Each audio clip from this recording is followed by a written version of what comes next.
मेरा नाम परी है। मेरी बड़ी बहन खुशी के लिए आज बहुत ही अच्छा और अमीर घराने से रिश्ता आया था, जो कि बहुत ही ज़्यादा अमीर लोग थे। उनके 3 बेटे थे, जिसमें से सबसे छोटे बेटे के लिए ये रिश्ता आया था।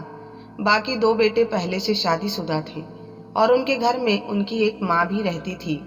मेरी बहन इस रिश्ते के लिए हाँ तो कह दी, लेकिन वो बहुत परेशान और खोई खोई हुई थी। हमारे घर में इनकार की कोई गुंजाइश वैसे भी नहीं होती थी। अगर वो इनकार करती तब भी पापा उसकी शादी करा ही देते, क्योंकि पहले 2 बहनों के साथ भी यही हुआ था। लेकिन अब खुशी दीदी ज़रूरत से ज़्यादा परेशान थी। मैं घर में सबसे छोटी थी, मुझे सबसे ज़्यादा फिक्र रहती थी। मैंने दीदी से बार बार पूछा, लेकिन उसने कोई बात नहीं बताई। शादी वाले दिन जब मैं उसके कमरे में गई उसे जगाने के लिए कि आज उसकी शादी है, कम से कम आज तो जल्दी उठ जाए, मगर मैं हैरान रह गई। वो बिस्तर पर मौजूद नहीं थी। उसने तकियों को ऐसे रखा था जैसे हम समझे कि वो सो रही है। इसका मतलब वो रात में ही घर से भाग गई थी। शादी के सारे इंतजाम हो चुके थे और बारातियों के फोन भी आ रहे थे कि हम लोग दोपहर 2:30 बजे तक पहुंच जाएंगे, और यहाँ पर दुल्हन नहीं थी। मेरे पापा की मोहल्ले में बहुत इज्जत थी। भगवान ने उनको 4 बेटियां दी थी, लेकिन फिर भी कभी उन्होंने अपनी बेटियों के बारे में ऐसा नहीं कहा था कि भगवान ने मुझे सिर्फ बेटियां ही दी हैं, मेरे पास बेटा नहीं है। हमने हमेशा उनकी इज्जत रखी थी। लेकिन मेरी बहन ने ना जाने क्या सोचा कि घर से भाग गई। वो हमारे लिए खत छोड़ कर गई थी, जिसमें लिखा था कि वो अपनी पसंद के लड़के के साथ जा रही है। मेरे माँ बाप बहुत परेशान हो गए थे। उन्होंने मुझे कहा कि मैं दुल्हन बनकर बैठ जाऊं, लेकिन मैं ये कुर्बानी देने के लिए तैयार हो भी जाती तो क्या लड़के वाले इस बात के लिए मान जाते? वो तो मेरी बहन को पसंद करके गए थे। खैर, मैं दुल्हन बनकर बैठ गई। जब तक बारात नहीं आई थी सब कुछ नॉर्मल था। फिर मेरी माँ लड़के की माँ को बुला कर लाई, उनको रो रो कर सारी बात बताई। उनके कदमों में बैठ गई, कहने लगी कि हमें माफ़ कर दे, हम बहुत मजबूर हैं, हमारी इज्जत रखें, हमारी छोटी बेटी से अपने बेटे की शादी कराने के लिए मान जाएं, और अगर बारात वापस चली गई तो हमारी बहुत बदनामी होगी। मेरी बहन की सास बहुत अच्छी औरत थी। उन्होंने मेरी माँ के कंधे पर हाथ रखा और कहा कि आपको फिक्र करने की जरूरत नहीं है, इसमें आपकी गलती नहीं है। आपके साथ जो हुआ है आपकी बेटी ने किया है, इसमें आपका कोई कसूर नहीं है। आप फिक्र न करें, हम आपकी छोटी बेटी को कबूल कर लेंगे और मैं भी अपने बेटे को समझा दूंगी। उन्होंने उसी वक्त अपने बेटे को सारी बात समझा दी और मेरी शादी हो गई और जल्दी जल्दी विदाई भी हो गई, ताकि ज्यादा देर न लगे और लोगों को बातें करने का मौका न मिले। मेरे माँ बाप ने उन्हें कहा कि आपने हमारी इज्जत रख ली है, हमारी बेटी हमेशा आपका ख्याल रखेगी। मैंने भी कसम खाई थी कि जिस औरत ने मेरे घर की इज्जत बचाई है, मैं हमेशा उसके साथ अच्छा सलूक करूंगी। मैं उस घर में चली गई। मैं अपनी सास के छोटे बेटे की बीबी थी। उन्होंने कहा कि तुम्हें परेशान होने की कोई ज़रूरत नहीं है, मेरी दोनों बहुएं बहुत ही अजीब हैं, मैं उनको पसंद करके लाई थी, लेकिन उन्होंने अपना रंग दिखा दिया, तो उनकी बातें एक कान से सुनकर दूसरे कान से निकाल देना, यह तुम्हारा अपना घर है। मैं बहुत परेशान थी पहले, माँ बाप के लिए भी और अपनी बहन के लिए भी, लेकिन अब मेरी जिंदगी शुरू हो गई थी। मैं शादी के लिए तैयार नहीं थी। मुझे क्या पता था कि आज मेरी बहन की जगह मेरी शादी हो जाएगी। मुझे लगा मेरी बहन तो खुद से भाग गई है और मैं आग में झोंक दी गई हूँ, लेकिन ऐसा नहीं हुआ। वह तो बदकिस्मत थी जो इतने अच्छे घर को लात मार कर चली गई। चाहे वो किसी महल में भी गई हो, लेकिन यह बात उसके रिश्तेदार कभी नहीं भूलेंगे कि वो भाग कर आई है। कल को अगर उसे भगवान ने बेटी दे दी तो उसको सब यही कहेंगे कि तुम्हारी माँ अपने घर से भाग कर आई थी। लेकिन घर से भाग जाने वाली लड़कियां इस बारे में सोचती ही नहीं हैं। इतनी सी बात इंसान क्यों नहीं समझता। मेरी सास बहुत अच्छी थी। कहती हैं कि जिसके दिल में भगवान का खौफ होता है वो इंसान बुरा नहीं हो सकता। बुरा इंसान हमेशा वही होता है जो भगवान को भूल कर बैठा होता है। मेरी सास पूरा दिन पूजा पाठ में लगी रहती, घर के मामलात में भी नहीं बोलती थी। पता नहीं क्यों उनको देखकर मेरे दिल को एक सुकून सा आ जाता था। लेकिन इस घर में रहते हुए मैंने ये बात नोट की थी कि इस घर में उनकी कोई इज्जत नहीं है। उनसे पूछकर कोई काम नहीं किया जाता। यहाँ तक कि उनके बेटे उनके साथ बदतमीजी करते रहते। उनको शुगर था, कोई भी उनके खाने पीने का ख्याल नहीं रखता था। आज मैंने घर में चावल बनाए थे तो मैंने सास को कहा कि आपके लिए चावल अच्छे नहीं हैं, आपके लिए कोई और चीज़ बना दूं? उन्होंने कहा नहीं, मुझे आदत नहीं है, जो बन जाता है मैं चुपचाप खा लेती हूँ। चावल खाने से शुगर बढ़ जाएगा ये बात मुझे पता है, लेकिन मैं किसी पर बोझ नहीं बनना चाहती। मैंने कहा मैं अलग से आपके लिए सालन रोटी बना देती हूँ, आप फिक्र ना करें। सालन रोटी बनाने में थोड़ी देर हो गई।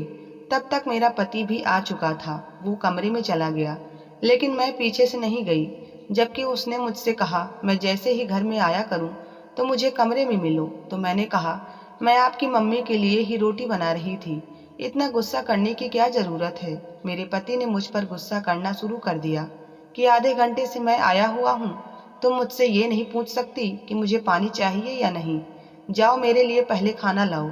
मैंने कहा मैं तो आपकी माँ की सेवा ही कर रही थी, आपको तो खुश होना चाहिए। मेरे पति ने कहा कोई ज़रूरत नहीं है मेरी माँ की सेवा करने की, बाकी भाभियाँ भी तो नहीं करती। अगर तुम ये जिम्मेदारी अपने सर पर ले लोगी तो फिर तुम्हें हमेशा ही ये सब कुछ करना होगा। तुम मेरे हिस्से का टाइम मेरी माँ को दोगी तो मैं खुश नहीं रहूँगा। मैं हैरान थी। मैं अपनी सास की सेवा करती रहती थी, क्योंकि मैं ये बात नहीं भूल सकती थी कि उन्होंने हम सब पर कितना बड़ा एहसान किया है। अगर उस टाइम इनकार कर देती और शोर मचा देती तो आज हमारी इज्जत मोहल्ले में 2 टके की भी नहीं रहनी थी। ये लोग दूसरे शहर में रहते थे, इसीलिए मेरे किसी भी खानदान वाले को ये नहीं पता था कि मैं अपनी बहन की जगह विदा हुई हूँ। सब यही समझ रहे थे कि मेरी बहन विदा हुई है और मैं अपने मामा के घर चली गई हूँ। मेरे माँ बाप ने रिश्तेदारों और मोहल्ले वालों से भी कह दिया था कि मेरी बहन और उसका पति विदेश चले गए हैं। मेरे माँ बाप अपनी इज्जत बचाने के लिए झूठ बोलते रहे, क्योंकि जमाना तो जवाब मांगता है, जमाने को जवाब देना ही पड़ता है। सर्दियों का मौसम आ रहा था। मेरी सास ने सबको पैसे दिए और कहा कि अपने लिए कपड़े ले आओ, लेकिन जब वो पैसे मुझे देने लगी तो मैंने कहा मुझे पैसे नहीं चाहिए, अभी अभी तो मेरी शादी हुई है, मेरे पास बहुत सारे कपड़े हैं। मेरी एक जेठानी ने कहा फिर इनके हिस्से के पैसे भी मुझे दे दो। इस बात पर मेरी सास ने कहा कोई बात नहीं, तुम्हें फिक्र करने की जरूरत नहीं है, ये परी के पैसे हैं, जब इसको चाहिए होंगे वो मुझसे ले लेगी, मेरे पास सुरक्षित रहेंगे। इस बात पर जेठानी ने कहा आपके पास तो बहुत कुछ पड़ा हुआ है, लेकिन पता नहीं सुरक्षित है या नहीं। इतना कहकर वो अपने कमरे में चली गई। मेरी दोनों जेठानियां मेरी सास को ताने मारती थी। मैंने अपनी सास से कहा आप उन सब की बातें क्यों सुनती हैं, जवाब क्यों नहीं देती। उन्होंने कहा मुझे जवाब देने की आदत नहीं है, इन सब की खुशकिस्मती समझो या मेरी बदकिस्मती कि मेरा पति इनकी शादियों से पहले ही इस दुनिया से चला गया, नहीं तो इन सब को सीधा कर देता। वो बहुत ही ज़्यादा सख्त इंसान था। एक रात मेरे बड़े जेठ के कमरे से लड़ाई की आवाज़ें आ रही थी, यहाँ तक कि मेरे पति की भी आंख खुल गई। उसने कहा कि ये रोज का काम है, सो जाओ। अगले दिन तीनों बाहर बैठे थे। मुझे चाय बनाने को कहा, मैं चाय बनाकर ले गई। मैंने सुना कि वो सब वसीयत के बारे में बात कर रहे थे। शाम को वो सब मेरी सास के कमरे में चले गए और उनसे बहस करने लगे। ऐसा लगता था कि वो सब अभी के अभी अपनी माँ को मार देंगे। मेरी सास ने कहा कि मैं मर तो नहीं रही जो इतनी जल्दी वसीयत लिख कर चली जाऊं। तुम लोगों को शर्म नहीं आती इस तरह की बात करते हुए। मेरे जेठ और जेठानियों का यही कहना था कि आप हमें हमारा हिस्सा लिख कर दे दें, नहीं तो बाद में बहुत मसले होंगे। पापा होते तो अभी तक ये सब कुछ कर चुके होते। मेरी सास ने कहा पापा होते तो तुम सबके मुंह पर थप्पड़ मारते कि माँ जिंदा है और तुम लोगों को वसीयत की पड़ी है। मैं घर चला रही हूँ, तुम लोगों की बीवियों के सर्दी गर्मी के कपड़े खरीदती हूँ, घर में राशन मेरे पैसों से आता है। तुम लोगों ने कभी 1 रुपया घर में खर्च नहीं किया। पहले 30,000 में ये घर चलता था, अब 1 लाख में भी ये घर नहीं चलता। मेरी सास कोई अनपढ़ औरत नहीं थी, पढ़ी लिखी थी। उन्होंने यह बात सीधी कह दी। बेटे खामोश हो गए। मैं इस मामले में बोलने लगी तो मेरे पति ने कहा तुम्हें ज्यादा बोलने की जरूरत नहीं है। दूसरे भाइयों की बीवियों को देखो, वो हर बात में उनका साथ देती हैं और तुम मेरी माँ की नौकरानी बनकर बैठी हो। ऐसा लगता है शायद तुम्हारी बहन तुमसे ज्यादा समझदार थी। हम इसी बात को लेकर एक दूसरे से बहस करते रहे। इस घर में आहिस्ता आहिस्ता बवाल बनने लगे थे। इन लोगों ने जानबूझकर अपनी माँ को बहुत जलील करना शुरू कर दिया ताकि वो तंग आकर खुद ही जायदाद बेटों के नाम कर दे। मेरी सास ने कहा, जब तक मैं जिंदा हूँ तब तक ये नहीं होगा। दिल तो मेरा कर रहा है कि तुम लोगों को कुछ भी ना दूं। तुम लोग इस काबिल हो ही नहीं। सब कुछ मेरे पति ने बनाया है। मेरी सास बहुत ज़्यादा परेशान रहती थी कि इंसान बच्चों को कितनी तकलीफ से पैदा करता है और उसके बाद भी तकलीफ उठाता है। जब तक जिंदा रहता है बच्चों के बारे में ही सोचता रहता है। उधर बेटों ने प्लान बना लिया था कि कागजात बनवा लेते हैं, इस पर मम्मी के दस्तखत के बजाय अंगूठा लगवा लेते हैं। उनको पता भी नहीं चलेगा और जबरदस्ती अंगूठा लगवा लेंगे। लेकिन यह बात मेरी सास ने सुन ली थी। अपने बेटों को सास ने बहुत सारी बातें सुनाई, यहाँ तक कि वो रो रो कर बेहोश हो गई। उन्होंने कहा कि मेरी औलाद अब इस हद तक गिर गई हैं कि अब हर हद पार कर सकते हैं। उनकी बीबियां दिन रात उनके दिमाग खराब करती हैं। एक रात घर में बहुत लड़ाई हुई, सब ने अपनी हदें पार कर दी। आज तीनों बेटों ने अपनी माँ पर हाथ उठाया था। मेरी तो आंखों में आंसू आ गए। मेरी सास की तबीयत खराब हो गई। मैं उनकी तबीयत का पता करने के लिए उनके कमरे में गई, लेकिन उन्होंने कमरे को अंदर से लॉक लगा लिया था। मैंने उनको तंग करना मुनासिब नहीं समझा। मैं भी सो गई। मेरी सास अब किसी पर भी भरोसा नहीं करती थी सिवाय मेरे। एक दिन मेरे पति ने कहा, माँ तुम पर बहुत भरोसा करती हैं, हमारे हाथ से पानी लेकर भी नहीं पीती। तुम उसको किसी तरह बेहोशी की दवा दे दो ताकि उनका अंगूठा लगवा ले। मैंने कहा, मैं ऐसा बिल्कुल भी नहीं करूँगी। मेरे पति ने कहा कि इसमें तुम्हारा ही फायदा है। मेरे पास दौलत आएगी तो तुम्हें भी मिलेगी। बाकी भाइयों की बीवियों को देखो कितनी समझदार हैं। बस मेरी किस्मत फूट गई है जो मुझे तुम मिल गई हो। बस करो ये दिखावा करके तुम्हें कुछ नहीं मिलेगा। वह तुम्हारी सास है और सास और बहू के बीच में कभी भी दोस्ती नहीं हो सकती। मेरे पति ने मुझे पहले बहुत प्यार से समझाया, पर मैंने साफ इनकार कर दिया। तो फिर उसने मुझे बातें सुनाना शुरू कर दिया कि मैं तुम्हें तलाक दे दूंगा। मैंने कहा, आप जैसे इंसान के साथ रहने से अच्छा है मुझे तलाक ही मिल जाए, जो अपनी माँ के साथ धोखा करने को तैयार है, कल को बीबी को भी बेच देगा। इस बात पर मेरे पति ने मेरे मुंह पर थप्पड़ मार दिया। मेरी सास ने देख लिया। उन्होंने मुझे कहा, ये तुम्हारे चेहरे पर क्या हुआ है? मैंने कहा, मैं गिर गई थी। उन्होंने कहा, बेटी मैं 70 साल की होने वाली हूँ। मुझे पता है तुम गिरी नहीं हो, तुम्हारे पति ने तुम पर हाथ उठाया है। मैंने कहा कि कोई वजह नहीं है, बस ऐसे ही लड़ाई की थी। मैंने उनको असल बात नहीं बताई।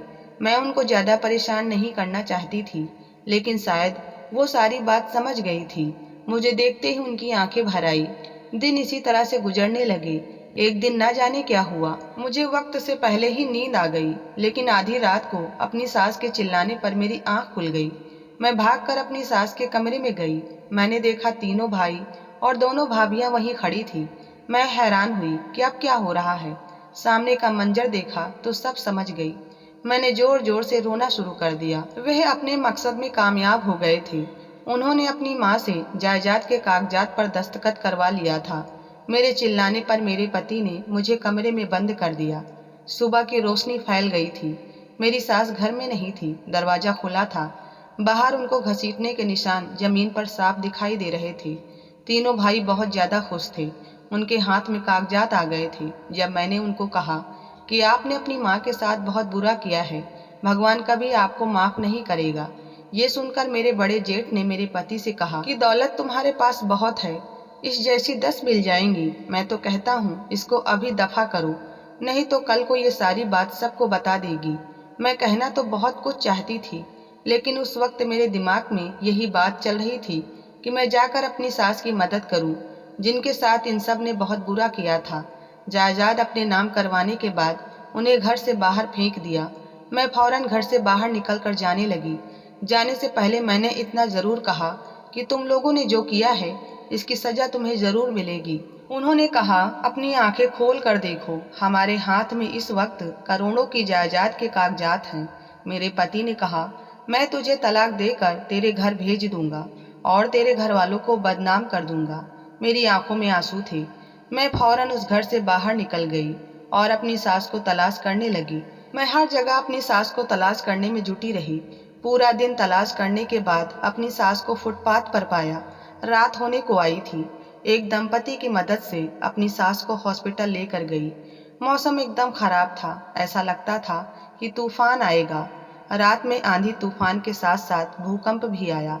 हमारा घर पूरी तरह से जमीन में धंस गया था, जबकि और किसी का घर नहीं गिरा था। जब मैंने ये मंजर देखा तब मैं हैरान रह गई। उसके बाद मेरी नज़र आसमान की तरफ गई कि क्या यह इन लोगों को सजा मिली थी, क्योंकि घर को देखकर तो ऐसा ही लग रहा था कि कोई भी जिंदा नहीं बचा होगा। शायद मेरी जिंदगी लिखी थी जो मैं इस घर से बाहर निकल गई थी। कुछ दिन बाद मेरी सास को पता चल गया कि उनके दोनों बड़े बेटे इस दुनिया से चले गए हैं और छोटे बेटे की दोनों टांगें टूट गई हैं। वो जिंदा था मगर कुछ बोल नहीं रहा था। ये खबर मैंने सास को बताई तो वो खामोश हो गई। ऐसा लगता था या तो वे सदमे में हैं या उनको कुछ समझ नहीं आ रहा था कि क्या करूं। 3 महीने की बीमारी के बाद मेरी सास ठीक हो गई, मगर मेरा पति भी इस दुनिया से चला गया क्योंकि उसकी हालत बहुत बुरी थी। अब मैं अपनी सास के साथ उनके एक दूसरे घर में रहती हूँ जो पहले उन्होंने किराए पर दिया हुआ था। मैं उन्हें अकेला नहीं छोड़ सकती। उनको कहा कि वो मेरे साथ मेरे घर चले। मेरे माँ बाप को भी इस बात से कोई समस्या नहीं थी, मगर मेरी सास ने कहा वो अब यहीं रहेंगी। मैं और मेरी सास एक दूसरे का सहारा बन गए थे। तो आपको ये कहानी कैसी लगी कृपया कमेंट में ज़रूर बताएं और पसंद आए तो लाइक सब्सक्राइब करना ना भूलें। धन्यवाद।